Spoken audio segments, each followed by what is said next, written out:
dinadaanan mo, kaya ka nahuhulog eh. So, tumitingin ako sa dinadaanan ko, kaya nga hindi ako basta-basta nahuhulog eh.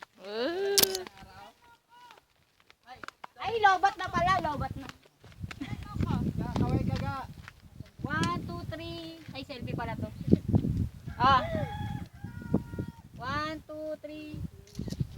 Hindi ko makita, isa pa. 1, 2, 3. Okay, go. Oh, may bayad to, ay, isang click. Ay, nako. Erase mo na yan. Ay, ba, pag may in-erase, ikwenta. Mga lalaki dito lang kwenta, no?